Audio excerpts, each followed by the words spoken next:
naitwa Masudi Shabani Ruzi, naishi mkoa wa Mwanza, wilaya ya Nyamagana, kata Mpiuni. Mimi miaka 38, sibahatika kuoa. Mimi ni mgonjwa wa sickle cell. Kutokana na yangu ya afya, siwezi fanya kazi ngumu. Nina maisha magumu, kwa yangu ya shida.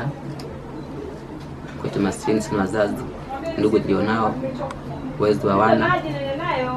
Kwa sasa nina biashara ya kuuza koni ya ice cream, biashara ya koni ya kizi mahitaji, biashara ya koni na changamoto. Changamoto ya kwanza, natembeza kuni juani. Kutokana na hali yangu ya afya, siruhusiwi kutembea juani. Wakati mwingine nasikia kizunguzungu, naanguka, damu inaisha mwilini. Changamoto ya pili, biashara ya koni.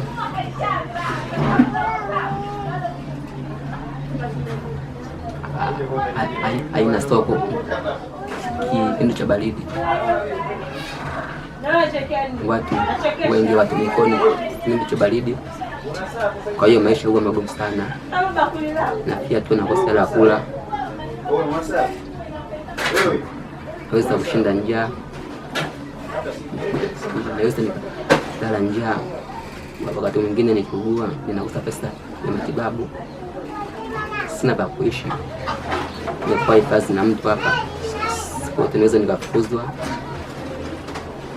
Wakati mwingine ninapougua, ninakosa pesa ya kujitibu. Ndoto yangu nimiliki bajaji ya abiria. Nimezunguka sehemu nyingi ndani ya mkoa wa Mwanza kutafuta msaada, lakini sijafanikiwa.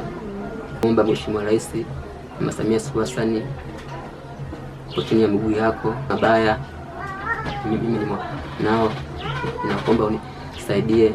Haya maisha yoishi haya nipendezi. Mama, wewe ni mchapakazi, ninakuomba unisaidie, ninakuomba uniwezeshe na mimi niweze kuchapa kazi kama wewe.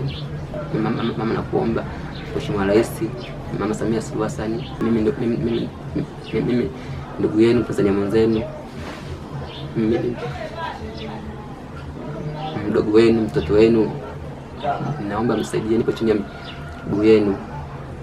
Maisha yote nilioishi mpaka kufikia mliulu, maisha ya tabu sana, maisha ya mateso, sijui mwisho wangu utaishia wapi. Kwa hiyo naomba mama, Mheshimiwa Samia Suluhu Hassan na viongozi wengine na wadau wengine, mnisaidie bajaji, mniwezeshe kimaisha. Mimi sina msaada, siwezi kazi ngumu. Mimi ni mgonjwa wa sickle cell, nina ndugu mbalimbali ila uwezo hawana. Kwa hiyo hiyo langu ni kwenu viongozi. Naitwa Nyanda Saleh Sija,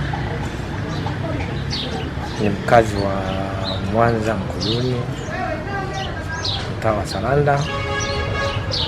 Alikuja kijana huyu, aliogotwa na watu, wasalia mwema, wakaja wakataka kumhofia kama kibaka.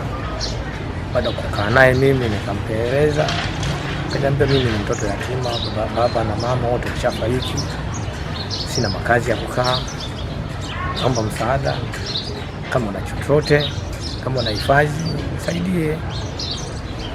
Nikashikwa na roho ya huruma, nikaamua kumsaidia, nikamleta nyumbani kwangu, kaja kukaa, nikamwongeza chumba cha kuishi, akaendelea kukaa. Tunaishi kama mdogo wangu, kama familia yangu. Naomba katika viongozi wanaesikia matatizo kama ya hawa watu wenye sickle cell, tunaomba msaada wenu kupitia kwa Mama Samia, Waziri Mkuu, kwa viongozi wengine wanaotusikia.